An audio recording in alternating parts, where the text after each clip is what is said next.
Okay, today we're going to be making the easiest DIY rug. But before we get started, don't forget to subscribe. All right. So what I have is a grip liner that I got from like a discount store for like a couple bucks. It was super long, so I didn't need that much because I'm going to be using two things of yarn. So if you have more yarn, I suggest you get more yarn because it is the most softest rug you'll ever feel. So I'm folding mine into 3 pieces. And then I'm going to get started.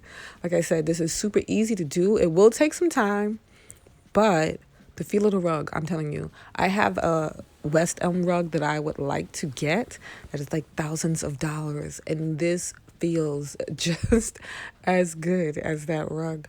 Okay, so first thing you're going to do is just start at the tip corner. And you would just take and poke your little crochet hook through one hole and pull the yarn through. And it's so easy because it's loop yarn, so you just keep grabbing at the loops as you go along, and you would just make one complete row at the top. For the first one, you're going to want to get as close to the end as possible so that you don't have any lag over. And like I said, you just keep going, pulling through. And when you get to the next row, you'll just turn it and start again, pulling the loops through. You don't have to worry about securing it or anything like that, unless you're going to give it a real hard tug and start pulling them out at the end. But this is really all you need to do is just keep pulling them through as you go. You don't have to put them in each individual hole. You see, I'm spacing them out because the yarn is so thick, it just fills in the empty spaces. So you don't have to do that. So this is it so far as it's coming along. And it's good to use the ombre. You could use one solid color.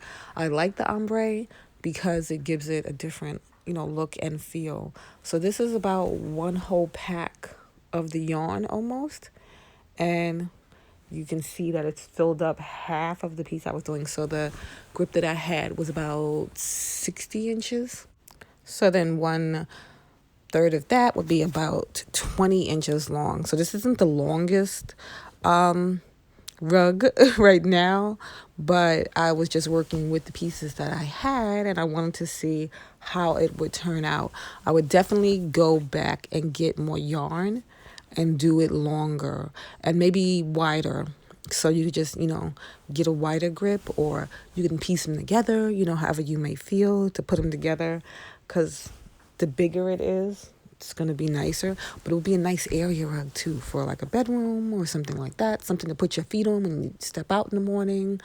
But all right, so once you get done with one side, then you just go on to the other, and that's it. You're done. And it's, like I said, it's the most coziest rug. Thanks for watching. Hope you enjoyed, and I will see you in the next one. Bye.